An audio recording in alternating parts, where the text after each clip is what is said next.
नमस्कार दर्शकों, मैं सचिन यादव चुनाव पे चर्चा प्रोग्राम में आपका फिर से स्वागत करता हूं। राजस्थान लोकसभा चुनाव से जुड़ी हर छोटी से बड़ी अपडेट हम आपके साथ लगातार साझा कर रहे हैं।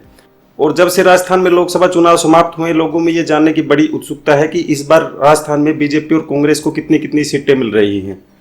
तो कांग्रेस की जीत जिन सीटों पर पक्की दिखाई दे रही है उसकी चर्चा हमने पहले ही कर ली है और उसके लिए एक वीडियो अलग से बना रखी है। अगर आपने वो नहीं देखी तो जाके पहले वो देख लें।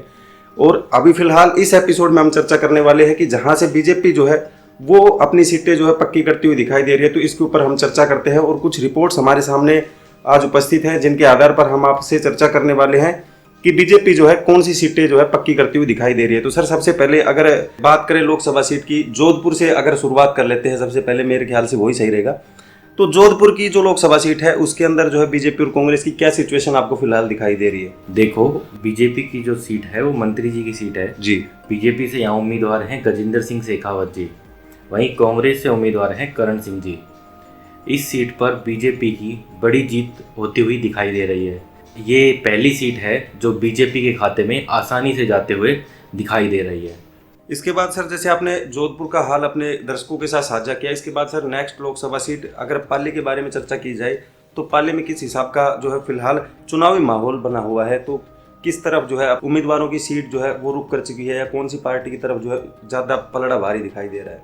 देखो, पाली की जो सीट है वो वहाँ पे उम्मीदवार है बीजेपी से पीपी चौधरी जी, कांग्रेस से हैं संगीता चौधरी जी। दोनों में कड़ा मुकाबला है जी, लेकिन जीत बीजेपी की सीट पर होती हुई दिखाई दे रही है। पीपी चौधरी ये सीट को भी निकालते हुए दिखाई दे रहे हैं।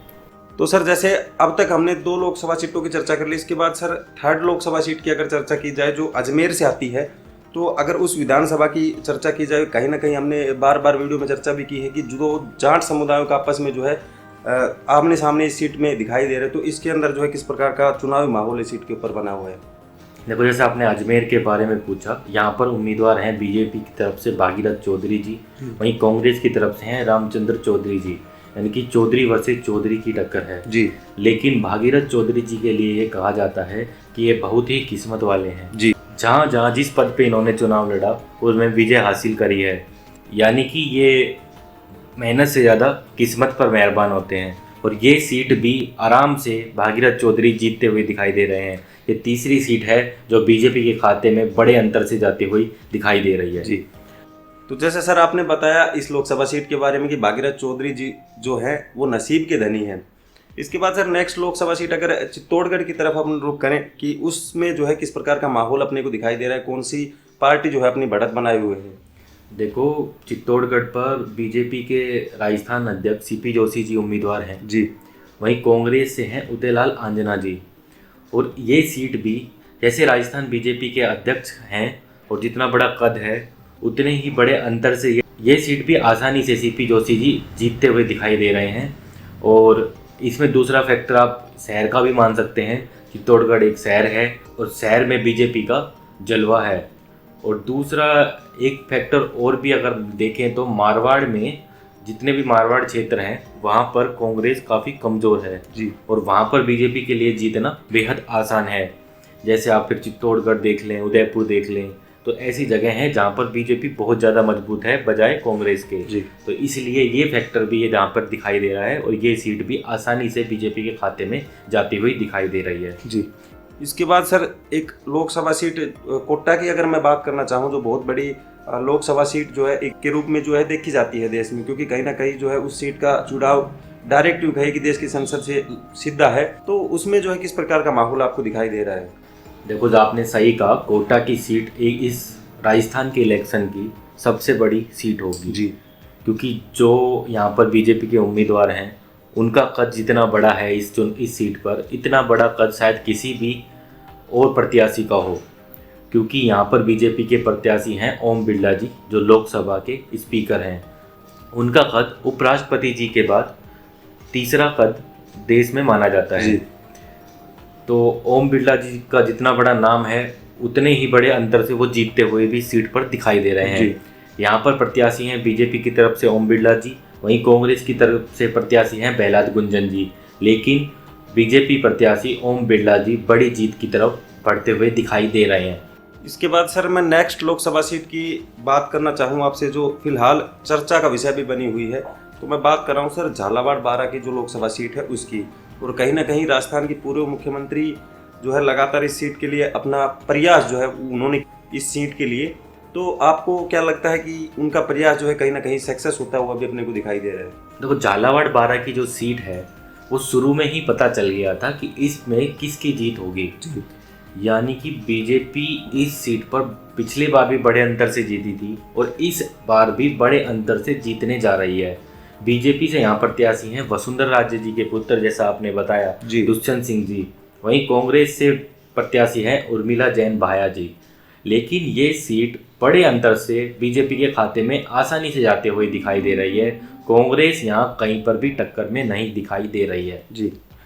तो जैसा सर आपने झालावाड़ बारां का हाल दर्शकों के साथ साझा किया, इसके बाद सर नेक्स्ट लोकसभा सीट अगर जालोर की बात की जाए तो उसमें किस प्रकार का माहौल, या यूँ कहे कि कौन सी पार्टी जो है वो अपनी पकड़ बनाए हुए मजबूती से जो है खड़ी दिखाई दे रही है? अभी हमने एक पूर्व मुख्यमंत्री जी के पुत्र की बात करी थी जी, और अब ये दूसरी सीट है जो जालोर की, वो पूर्व मुख्यमंत्री जी के ही पुत्र यहाँ पे भी खड़े हैं जी। यहाँ पर पुत्र खड़े हैं अशोक गहलोत जी के जी, यानी कि वैभव गहलोत जी।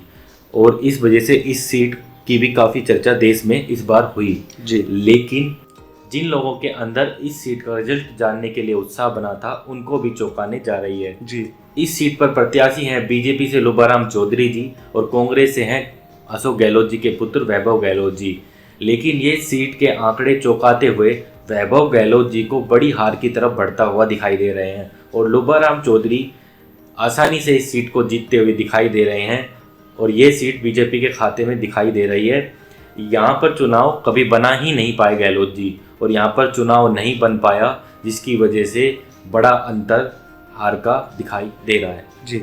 लेकिन सर मैं यहाँ पे एक छोटी सी जो है एक बात रखना चाहूँगा आपके सामने कि जब हम लगातार चुनावी माहौल की जैसे रैली राजस्थान में लगातार चल रही थी, ओपिनियन पोल के लिए जब हम जाते थे लोगों के पास, तो लोगों में अशोक गहलोत जी को लेकर बहुत सारी बातें की थी। कहीं ना कहीं उनके प्रति जो है एक प्रेम सा जो यूँ कहे कि दिखाई दे रहा था। लेकिन अगर बात की जाए अभी हाल ही के अंदर विधानसभा के जब चुनाव हुए तो हार का सामना उनके जो है करना पड़ा। इसके बाद जो अभी आप बता रहे हो इस सीट के बता रहे हो, तो उनके पुत्र के द्वारा जैसे ये सीट पे हार जो है वो दिखाई दे रही है, तो किस प्रकार का जो है एकदम से राजनीति के अंदर ये मोड़ जो है वो देखा जा रहा है, तो ये किस प्रकार का जो है जनता का रुख हो चुका है? देखो, राजस्थान की राजनीति हमेशा 180 डिग्री टर्न करती है जी। लेकिन इस बार राजनीति अलग दिख रही है। अगर विधानसभा का जैसा आपने पूछा कि कांग्रेस की इतनी बड़ी हार क्यों हुई, जब लोगों में तो प्यार दिख रहा था, लेकिन ऐसा ही राजस्थान की जनता करती आई है। ये सालों का इतिहास हो गया है कि 5 साल बीजेपी और 5 साल कांग्रेस, तो उसी के तहत उन्होंने इस बार सरकार बदल दी जी। दूसरा क्वेश्चन आपने इनके पुत्र की सीट के बारे में पूछा था, तो आपको मैं बता दूं कि इस सीट पर चुनाव बन ही नहीं पाया। जो जैसा चुनाव बनना चाहिए था वैसा नहीं बन पाया। इस वजह से बड़े अंतर से वैभव गहलोत जी हारते हुए दिखाई दे रहे हैं जी। तो सर जैसा हाल आपने जालोर लोकसभा सीट का दर्शकों के साथ साझा किया, इसके बाद सर एक नेक्स्ट लोकसभा सीट जो है बीकानेर लोकसभा सीट की मैं यहाँ पे चर्चा करना चाहूँगा, तो उसमें जो है किस प्रकार का माहौल जो है वो दिखाई दे रहा है? देखो, बीजेपी से प्रत्याशी हैं कानून मंत्री जी अर्जुन राम मेघवाल जी। वहीं कांग्रेस से प्रत्याशी हैं गोविंद राम मेघवाल जी। यानी मेघवाल वर्सेस मेघवाल की टक्कर है जी। लेकिन टक्कर कहीं पर भी दिखाई नहीं दे रही है। मंत्री जी यहाँ पर बड़े मार्जिन से जीतते हुए दिखाई दे रहे हैं और ये सीट भी बीजेपी के खाते में जाती हुई दिखाई दे रही है। अगर मैंने 4 नंबर तक रिपीट किया था, वापस से मैं रिपीट करता हूँ। 8 की 8 सीट पहली गई थी जोधपुर की, दूसरी थी पाली की, तीसरी थी अजमेर की, चौथी थी चित्तौड़गढ़ की, 5वीं थी कोटा की, 6ठी थी झालावाड़ बारां की, 7वीं थी जालोर की और अंत में हमने बात करी बीकानेर की। यानी कि ये 8 सीटें बीजेपी आसानी से जीतती हुई दिखाई दे रही है। अब कुछ लोग अभी भी ये सोच रहे होंगे कि हम कांग्रेस की कुछ सीटों की बात क्यों नहीं कर रहे हैं, तो हम आपको क्लियर कर दें कि कल रात को हम 9 बजे एक वीडियो अपलोड कर चुके हैं जिसमें उन 13 सीटों की हम बात कर चुके हैं जिन पर कांग्रेस जीतती हुई दिखाई दे रही है। तो कृपया कांग्रेस समर्थक वो वीडियो ज़रूर देख लें कमेंट करने से पहले। तो सर जैसा अभी तक का जो पूरा हाल है आपने दर्शकों के साथ साझा किया, अभी भी जो है कुछ लोकसभा सीटें जो है या यूं कहे कि जिन पे एक तरफ बीजेपी का एक तरफा माहौल जो है दिखाई दे रहा है, या कुछ कहे कि कुछ सीटें जो है वो बुरी तरह जो है फंसी पड़ी है, या उनमें जो है ये कहे कि समझ नहीं पा रहे हैं लोग कि कौन सी जो है पार्टी यहाँ पे अपना आगे जो है पकड़ बनाए हुए दिखाई दे रही है। तो अगर बात की जाए सर जयपुर की तो मेरे ख्याल से हमने कई बार जो है चर्चा भी कर ली है इस बात की। तो आपको जो है आज की अगर रिपोर्ट सामने आई है तो इनमें जो है कुछ अंतर दिखाई दे रहा है, फिर वही कंडीशन जो पहले वाली थी वही जो है सामने दिखाई दे रही है? देखो, अभी मैं एक सीट पर बात कर रहा था, जालोर, वैसे ही ये सीट है जयपुर की। यहाँ पर भी चुनाव बन ही नहीं पाया जी, यानी कांग्रेस चुनाव बना ही नहीं पाई।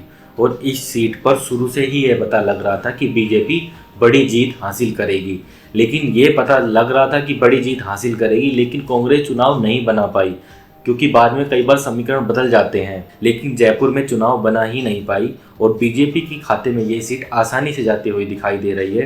मंजू शर्मा जी जो बीजेपी से प्रत्याशी हैं और कांग्रेस से जो प्रताप सिंह खाचरियावास जी प्रत्याशी हैं वो हारते हुए दिखाई दे रहे हैं और मंजू शर्मा जी बड़ी लीड लिए हुए हैं और बड़ी जीत इस सीट पर हासिल करने जा रही है। जी, तो जैसे सर आपने जयपुर का हाल दर्शकों के साथ साझा किया, इसके बाद एक लोकसभा सीट भरतपुर की लोकसभा सीट है जिसके बारे में जो है बीजेपी और कांग्रेस यूँ कहें कि आपसी जो है किस प्रकार का माहौल इस सीट के ऊपर बना हुआ दिखाई दे रहा है फिलहाल? देखो, भरतपुर की जो आपने सवाल किया, बीजेपी और कांग्रेस का आमना सामना है। यहाँ पर बीजेपी से प्रत्याशी हैं रामस्वरूप कोहली जी और कांग्रेस से प्रत्याशी हैं संजना जाटव जी। लेकिन यहाँ पर चर्चा ऐसी है कि कांग्रेस के खाते में ये सीट जाती हुई दिखाई दे रही है, लोग चर्चा कर रहे हैं जी। लेकिन समीकरण वहीं सट्टा बाजार ये कह रहे हैं कि ये सीट बीजेपी आसानी से जीतेगी। और सट्टा बाजार के आधार पर हम भी ये मान रहे हैं कि ये सीट बीजेपी के खाते में जा रही है। जो लोग अभी इस सीट के ऊपर कमेंट करने वाले हैं कि ये सीट संजना जाटव जी जीत रही हैं, तो हम ये कह रहे हैं कि ये सीट हम भी श्योर नहीं है कि भाई ये कांग्रेस जीत रही है या बीजेपी।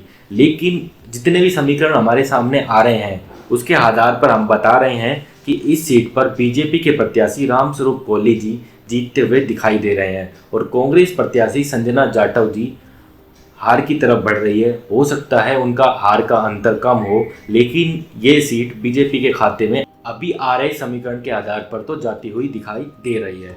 तो सर जैसा आपने भरतपुर की लोकसभा सीट का हाल दर्शकों के साथ साझा कर दिया, इसके बाद सर एक नेक्स्ट लोकसभा सीट है राजसमंद लोकसभा सीट, उसके बारे में जो है हम यहाँ पे पूछना चाहते हैं कि इसमें जो है किस प्रकार का माहौल जो है वो दिखाई दे रहा है?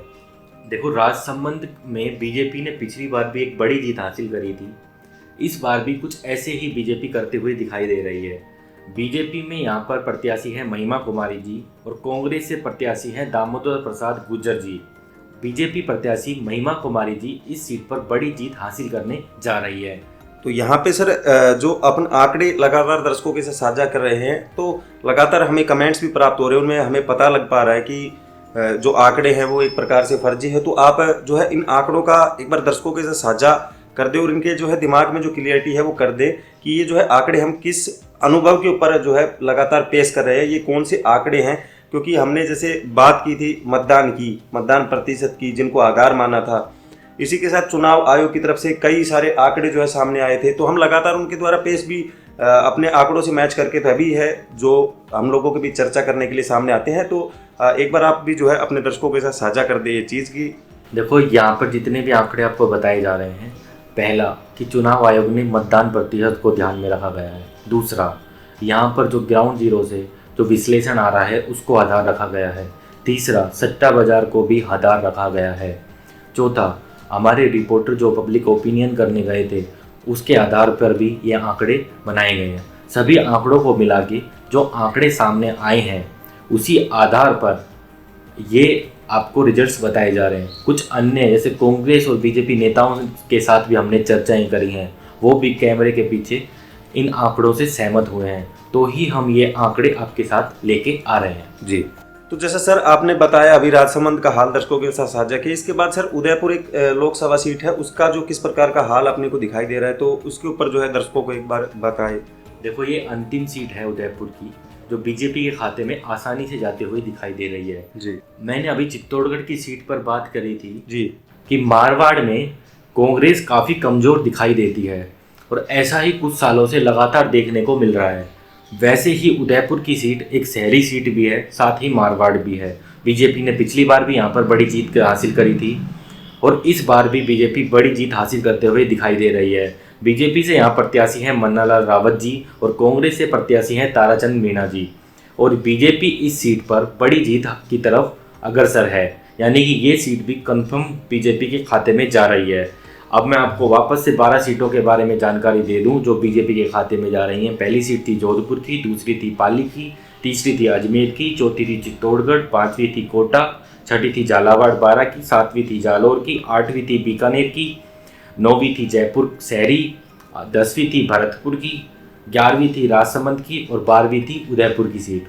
तो सर ये जो बीजेपी की जिनमें आगे जो है अपने को दिखाई दे रही है उनकी चर्चा तो हमने दर्शकों के साथ कर ली, लेकिन हम लगातार अपनी वीडियोस में जैसे कल हमने चर्चा की थी चुनाव के ऊपर, तो उसमें जो है कुछ सीटें जो है जिनका सामने बिल्कुल ये कहे कि जैसे ये सीटें अपने को दिखाई दे रही कि इनमें जो है एक प्रकार से बीजेपी बहुत ऊंचे पायदान के ऊपर खड़ी है, क्योंकि वहां तक कांग्रेस का पहुंच पाना एक प्रकार से लगभग मुश्किल सा हो जाता है। तो ये कह सकते हैं कि इनकी जो है जीत एक प्रकार से पक्की समझ सकते हैं। लेकिन कुछ सीटें ऐसी है जिनका ना तो समझ में आ रहा, ना उनका जो सर्वे है, आकलन है, किसी भी प्रकार का उनका इर्द गिर्द जो है घूम रहा है सब कुछ। तो उन सीटों के बारे में एक बार आप दर्शकों को बताएं कि वो कौन कौन सी सीटें हैं जिनका जो है पता नहीं लग पा रहा है। देखो, हमने कल वीडियो में भी बताया था कि अलवर की जो एक सीट है जहाँ पर मंत्री जी हैं बीजेपी से भूपेंद्र यादव जी, वहीं कांग्रेस से प्रत्याशी हैं ललित यादव जी। इस सीट पर भी पता नहीं लग पा रहा कि ये सीट किसकी तरफ जा रही है जी। वहीं सट्टा बाजार को देखें, कुछ आंकड़ों को और देखें तो ये सीट बीजेपी के खाते में जाती हुई दिखाई दे रही है। वहीं अगर ग्राउंड जीरो पर जब जनता से बात कर रहे हैं, लोगों से बात कर रहे हैं, तो लोग कह रहे हैं ललित यादव जी की तरफ भारी मात्रा में वोट डला है और ये सीट ललित यादव जी भारी अंतर से जीतते हुए दिखाई दे रहे हैं। मुझे ऐसा लगता है कि ये सीट फंसी हुई है और ये तो 4 जून को ही साफ हो पाएगा कि इस सीट से कौन विजयी होने जा रहा है। नहीं सर, वो तो पता लगेगा, लेकिन अभी फिलहाल जैसे धुंधलापन बना हुआ है और आने वाले समय में अगर इस सीट के ऊपर कुछ साफ जो है अपने को रुझान जो है दिखाई देते हैं तो हम दर्शकों के साथ लगातार इसी प्रकार ऐसा 4 जून से पहले कोई जानकारी हमारे पास आती है तो हम आपको जरूर अवगत करेंगे जी। और दूसरी सीट है जयपुर ग्रामीण की। यहाँ पर भी कड़ा मुकाबला था, यहाँ पर भी मुकाबला टाई हो चुका है और कुछ आंकड़ों में कांग्रेस प्रत्याशी को विजयी घोषित किया जा रहा है और कुछ आंकड़ों में बीजेपी प्रत्याशी को विजयी घोषित बताया जा रहा है, लेकिन ये सीट भी कड़ी टक्कर में फंसी हुई है। तीसरी सीट है श्री गंगानगर की और चौथी सीट है भीलवाड़ा की। भीलवाड़ा की सीट की बात करूं तो यहाँ पर भी सीपी जोशी जी जो कांग्रेस में विधानसभा में जब कांग्रेस की सरकार थी तो स्पीकर थे, वो उम्मीदवार हैं, लेकिन यहाँ पर भी चुनाव फंसा हुआ है। बीजेपी इस सीट से आगे दिखाई दे रही है, जो एक चौंकाने वाले नतीजे हैं, लेकिन यह चुनाव भी फंसा हुआ बताया जा रहा है जब लोगों से बात की जा रही है। यहाँ पर भी कहा जा रहा है कि कांग्रेस भी ये चुनाव जीत सकती है। तो सर जैसा आज हमने चर्चा की, आपने उन सीटों के बारे में दर्शकों के साथ साझा किया जिनके ऊपर बीजेपी आगे चल रही है, उन सीटों के ऊपर भी चर्चा कर ली जिनके ऊपर कांग्रेस आगे चल रही है, उन सीटों की भी चर्चा कर ली जिनमें जो है आंकड़ा जो है या जो कहीं की धुंधलापन अपने को दिखाई दे रहा है और उन पे जो है हम अपनी राय कहीं ना कहीं नहीं रख सकते क्योंकि उनके ऊपर हमें अभी स्पष्टता नहीं है।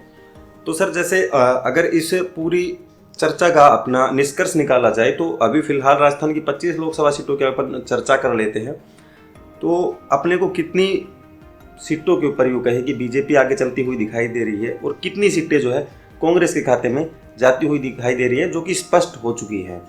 देखो, कांग्रेस किन सीटों पर आगे है उसके लिए तो आपको कल का वीडियो देखना पड़ेगा, लेकिन आज के वीडियो में जैसे हमने बीजेपी पर चर्चा करी है तो बीजेपी में 12 सीटें हैं वो कंफर्म जा रही हैं, मतलब इसमें कोई अगर मगर नहीं है जी। और 4 सीटें हैं अलवर, जयपुर ग्रामीण, श्री गंगानगर और भीलवाड़ा की। यहाँ पर मुकाबला फंसा हुआ है। अगर बीजेपी ये चारों जीतने में कामयाब रहती है तो ये आंकड़ा 16 तक चला जाएगा, लेकिन अगर इन सीटों पर भी किसी ना किसी सीट पर हार नसीब होती है बीजेपी को या 2 सीटों पर हार नसीब होती है तो कांग्रेस और बीजेपी में मुकाबला राजस्थान में टाई हो जाने वाला है, जो बीजेपी के लिए एक बहुत चौंकाने वाले आंकड़े होंगे। तो दर्शकों, ये थे आज के कुछ आंकड़े जो आपके साथ हमने साझा किए।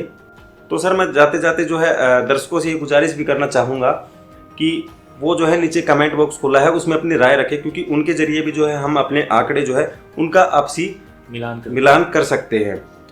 तो फिलहाल अगर आपने वीडियो अच्छी लगे तो इस वीडियो को लाइक कर दो, चैनल को सब्सक्राइब कर लो ताकि आने वाली हर वीडियो आपको सबसे पहले मिल सके। मैं था आज के चुनाव की चर्चा आपका होस्ट सचिन यादव और आगे ऐसी ही चुनाव पर रोमांचित जानकारियों के साथ मिलते हैं, तब तक के लिए धन्यवाद।